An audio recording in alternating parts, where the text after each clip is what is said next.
Hello everyone, current affairs with film booster series में आपका स्वागत है। आज है 7 जुलाई 2021। आज हम देखेंगे कि कौन कौन सी घटनाएं PIB, the Hindu newspaper, current affairs की अदर मैगजीन के साथ साथ काफ़ी सारी घटनाएं जो इम्पोर्टेंट रही हैं उनको कवर करेंगे ताकि हमारा प्रीलिम 2021 और 2022 अच्छे से कवर हो सके।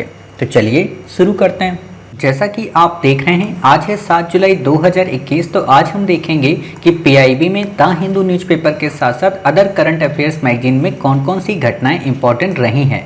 आज की जो हमारी पहली घटना है वो है ओपेक से रिलेटेड। आखिरकार ओपेक क्या है? इसका पूरा नाम है organisation of petroleum export countries. ठीक है, यानी कि हिंदी में अगर हम बात करें तो पेट्रोलियम निर्यातक देशों का संगठन। सामान्य तौर पर वो देश जो पेट्रोलियम जैसे पदार्थ को निर्यात करते हैं उनका एक संगठन है, या कहें एक अपने आप में कार्टेल है या एक ग्रुप है, एक श्रेणी है। ठीक है, इसका गठन हुआ था 1960 में। आपसे पहला क्वेश्चन तो यही पूछेगा कि क्या इसका गठन 2002 के बाद हुआ? तो नहीं साहब, इसका गठन 1960 में हुआ था, बगदाद सम्मेलन के दौरान हुआ था। ये एक अंतर सरकारी संगठन है। ऑलरेडी आप में से जिन बच्चों ने पास्ट में हमारे करंट अफेयर्स के वीडियो देखे होंगे कल या परसों का, उसमें हमने आपको बताया था कि अंतर सरकारी संगठन का मतलब होता है कि विभिन्न देश आपस में आकर मिलकर एक संगठन बनाएं। ठीक है, अब प्रश्न उठता है, आपसे क्वेश्चन क्या पूछेगा?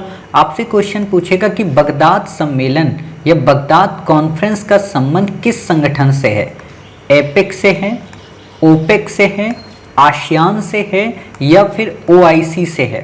ठीक है, तो आप कहेंगे नहीं साहब, ओआईसी से भी नहीं है, आसियान से भी नहीं है, इसका संबंध किससे है? ओपेक से, ना कि एपेक से। ठीक है, तो आपको ये याद रखना है। प्रश्न उठता है कि इसको किन किन देशों ने सबसे पहले एस्टेब्लिश किया था?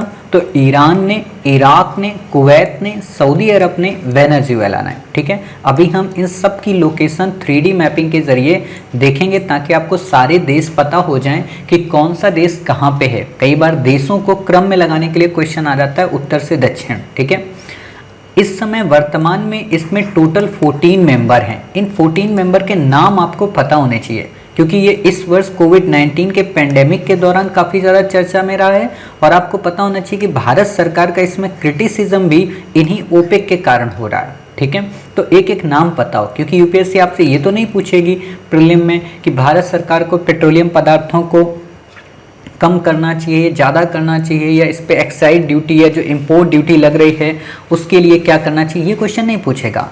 पेट्रोलियम महंगा पदार्थ है तो इस पे यही क्वेश्चन पूछेगा जो ये ऑर्गेनाइजेशन है। तो इनके एक एक नाम याद रखिए। पहला ईरान, इराक, कुवैत, सऊदी अरब, वेनेजुएला। ठीक है, साथ ही आपका यहाँ पे क्या है? संयुक्त अरब अमीरत, अल्जीरिया, लीबिया, नाइजीरिया। ठीक है, नाइजीरिया के बाद आपका गैबन, इक्वेटोरियल गिनी, कांगो गणराज्य, अंगोला और इक्वाडोर। क्लियर? इतने सारे देश हैं, ये सारे देश आपको याद होने चाहिए। खास बात क्या है कि ओपेक की सदस्यता ऐसे किसी भी देश के लिए खुली है जो तेल का एक बड़ा निर्यातक है और संगठन के आदर्शों को साझा करता है। आप सिंपल से क्वेश्चन पूछा जा सकता है कि ओपेक में केवल और केवल अरब कंट्री के मेंबर हैं? तो नहीं, इसमें अफ्रीकन रीजन के भी हैं, इसमें साउथ अमेरिका कंट्री के भी रीजन के लोग हैं। ठीक है, तो ये इंपॉर्टेंट है। इंपॉर्टेंट क्या है कि ओपेक की सदस्यता सभी के लिए खुली है बशर्ते वो पेट्रोलियम पदार्थ का एक्सपोर्ट करता हो, यानी कि निर्यात करता हो। प्रश्न पूछा जाएगा क्या इसका रसिया मेंबर है? तो नहीं है। क्या इंडिया मेंबर है? तो नहीं है। ठीक है, ओपेक प्लस में रसिया है। ठीक है, दक्षिणी सूडान है, सूडान है, मैक्सिको है, ओमान है, मलेशिया है, कजाकिस्तान है, ब्रुनेई है, बहरीन है, अजरबैजान है। अब आपको लग रहा होगा सर ये तो देश केवल और केवल 10 हुए, तो आपको हम बता दें 14 देश पहले वाले और प्लस 10 ये मिलकर ही बनाते हैं ओपेक प्लस। तो अगर आपसे क्वेश्चन पूछा जाए कि ओपेक प्लस का क्या रसिया मेंबर है? तो हाँ है। क्या इंडिया ओपेक प्लस का मेंबर है? नहीं। ठीक है, ये बात याद रखना। अब हम आपको इन सभी कंट्री के बारे में दिखा देते हैं। ये है हमारी प्यारी पृथ्वी, प्यारी पृथ्वी से हमारा प्यारा भारत, प्यारे भारत से हम चले साउथ की ओर, वेस्ट की ओर। वेस्ट में आपको ये दिख रहा है ईरान, जो कि पर्सियन गल्फ और गल्फ ऑफ ओमान के मध्य में, यहाँ पे कौन सी है? बाब अल मंदेब है। ठीक है, तो सॉरी स्टेट ऑफ हार्मूज है आपकी, तो ये आपको पता होनी चाहिए यहाँ पे इसके मध्य में। क्लियर। यहाँ पे रेड सी है, गल्फ ऑफ एडन है, यहाँ पे आपको क्या मिलेगी, बाब अल मंदेव। ठीक है, तो बाब अल मंदेव आपको यहाँ पे पता होना चाहिए। क्लियर, इतनी बातें। चलिए ये इतनी बातें क्लियर हो गई। फिर आता है ये आपका सऊदी अरब है, ये आपकी बहरीन है, ये कतर है, ये यूएई है, ये ओमान है, ये यमन है आपका। क्लियर। यहाँ पे ये आपका छोटा सा देश कुवैत है। कुवैत के बाद आपका यहाँ पे और भी कंट्री हैं। जॉर्डन आपको पता ही नहीं करना, उससे कोई मतलब ही नहीं है आपका। ठीक है, जॉर्डन के बाद यहाँ पे आपका ये सूडान है। सूडान के बाद आपका Somalia, Kenya, Uganda, South Sudan. ठीक है, Central African Republican, Cameroon, Republic of Congo, Democratic Congo, ये भी मेंबर थे। ठीक है, गैबन था, इक्वेटोरियल गियोना था, नाइजीरिया था, आपने देखा था। क्लियर, तो ये सारे के सारे मेंबर थे। नाइजर, चाड, माली, मारिटिना, अल्जीरिया, लीबिया। ठीक है, मोरक्को, यूपीएससी ने इस पर क्वेश्चन पूछा था मोरक्को के बारे में कि मोरक्को की सीमा क्या भूमध्य सागर से लगती, तो हाँ, और आपको पता होना चाहिए यहीं पे भूमध्य सागर और अटलांटिक सागर को अलग करता है जिब्राल्टर जल संधि। ये आप जिब्राल्टर देख रहे हैं जूम करके, ये जिब्राल्टर है। ठीक है, तो ये जिब्राल्टर स्टेट यहाँ पे आती है, ये आपका अटलांटिक ओशियन हो गया, ये आपका भूमध्य सागर। ठीक है, मेडिटेरियन सी। इतनी बातें समझ गए। अब बात आती है साउथ अमेरिका के कौन कौन से देश हैं, तो ये वेनेजुएला है, कोलंबिया है, गुआना है, सूरीनाम है, फ्रेंच गुआना है। ठीक है, तो ये कंट्री आपके यहाँ पे मेंबर हो गए। अब एक यहाँ पे एक देश आपने और पढ़ा था। ठीक है, क्या नाम था उसका, अंगोला। अंगोला कहाँ पे आपको मिलेगा, तो अंगोला आपको मिलेगा यहाँ पे, एक मिनट, हाँ, ये आपको यहाँ पे अंगोला मिलेगा। क्लियर, ये छोटा सा। ठीक है, आप देख रहे हो ये। क्लियर, तो ये अंगोला है, ये आप ऐसे समझ रहे हो। दिखता क्या, बहुत बड़ा दिखता है, हम लोग उसको मिस किए। ठीक है, कोई बात नहीं। चलिए ये चीज़ें समझ में आ गई। चलिए अगला आर्टिकल देखते हैं अपना। ये इतनी बातें क्लियर हो गई ना, इंडिया इसका मेंबर नहीं है। अब बात आती है मुख्यमंत्री को लेकर। हाल ही में चर्चा में रहे हैं उत्तराखंड के मुख्यमंत्री।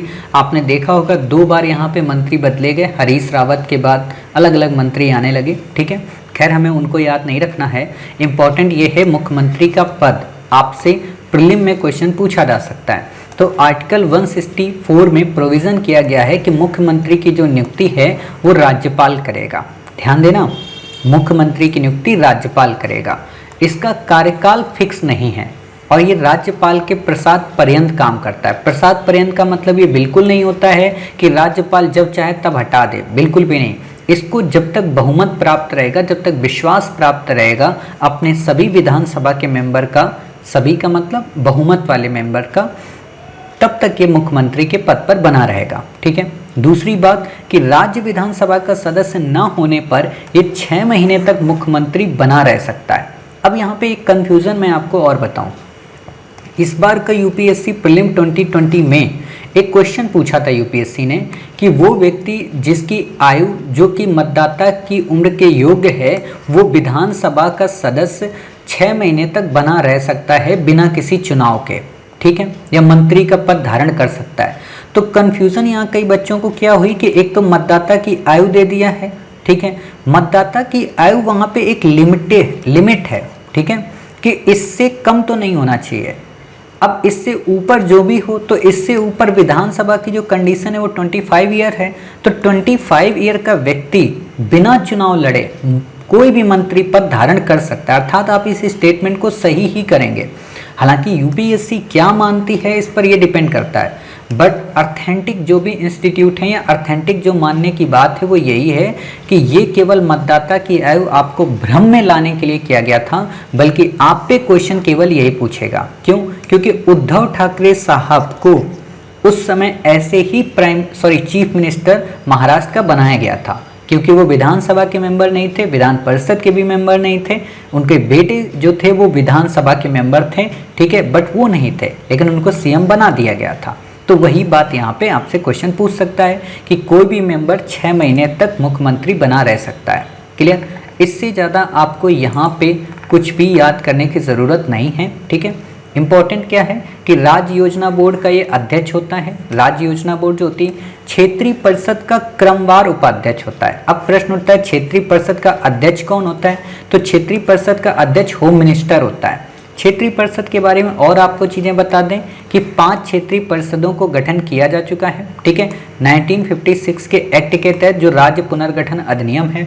अब बताइए, क्षेत्रीय परिषदों को एक्ट के तहत गठित किया गया है, क्या ये कॉन्स्टिट्यूशनल होंगी या कहें कि संवैधानिक होंगी या फिर स्टैच्यूटरी यानी कि सांविधिक होंगी? तो सिंपल सी बात है, आपने 2 से 3 दिन पहले ही पढ़ा है कि स्टैच्यूटरी हम उसे कहते हैं या सांविधिक उसे कहते हैं जो एक्ट के द्वारा गठित होती हैं, और संवैधानिक उसे कहते हैं जिनका आर्टिकल में मेंशन होता है। तो इनका आर्टिकल में मेंशन नहीं है, यानी कि ये एक सांविधिक निकाय है, यानी कि ये एक स्टैच्यूटरी बॉडी है।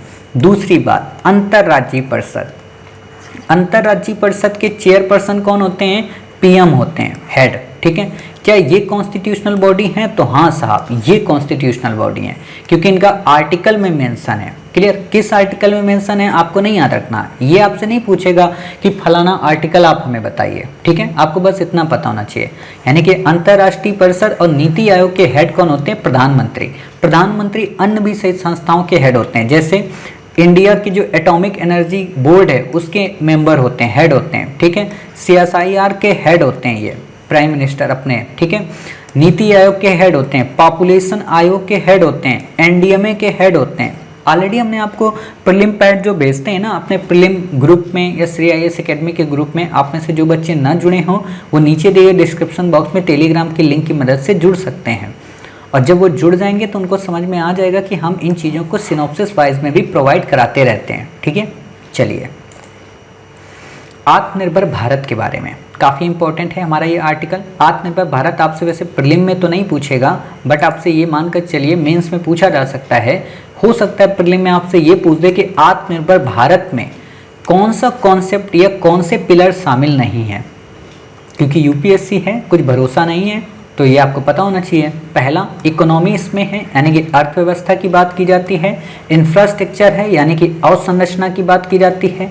सिस्टम है, यानी कि शासन की बात की जाती है। डेमोग्राफी है, यानी कि जनसांख्यिकी लाभांश की बात की जाती है। डिमांड है, यानी कि मांग की बात की जाती है। कहने का मतलब ये टोटल 5 पिलर हैं जो कि हमें आत्मनिर्भर भारत बनाने की ओर प्रमुखता प्रदान करते हैं। तो ये 5 पिलर आपको याद होने चाहिए, economy, infrastructure, system, demography, dividend, ठीक है, सॉरी डिमांड, ठीक है।